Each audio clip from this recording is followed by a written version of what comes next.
नमस्कार विद्यार्थी मित्रांनो, आजचा 9वा दिवस आणि 9वा उतारा आहे.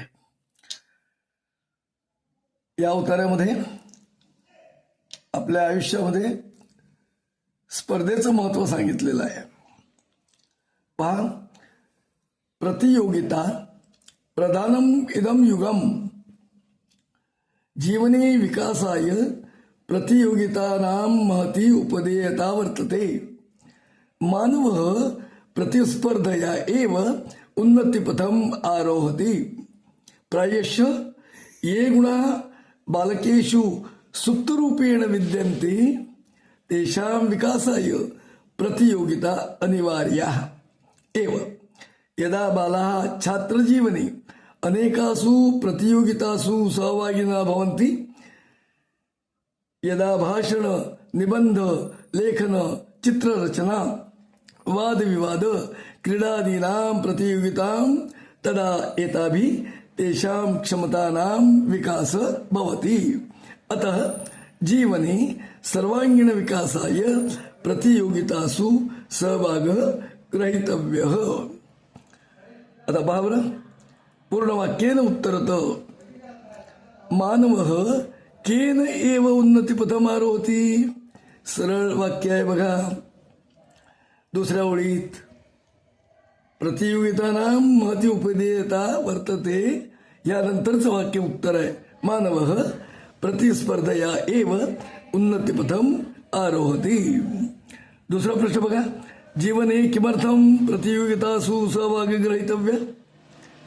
कारण सर्वांगीण विकासासाठी शेवटच्या वाक्यात दिलंय. आता जीवने सर्वांगीण विकासाय प्रतियोगितासु सहभाग ग्रहीतव्य. दोन प्रश्न आहेत पण एकच येतोय. आता प्रतिपादिकम बद्दल तुमचा सराव झाला असेल. गुणाहा मूळ शब्द काय? गुण. जीवने मूळ शब्द आहे जीवन. बालाहा मूळ शब्द बाल.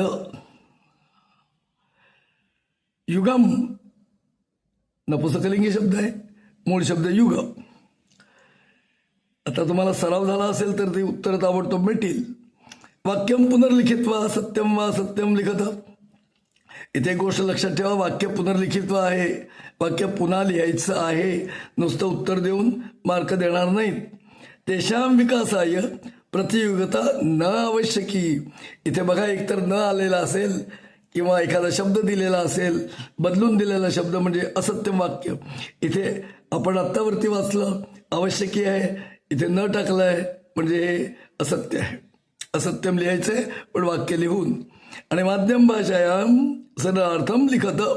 मानव प्रतिस्पर्धया एव उन्नतिपथम आरोहति. आता इथे माणूस स्पर्धेमुळेच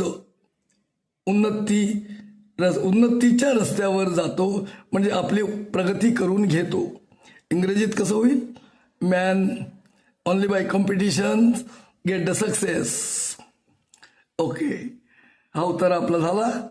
आता आपण शेवटचा उतारा उद्या पाहणार आहोत. धन्यवाद.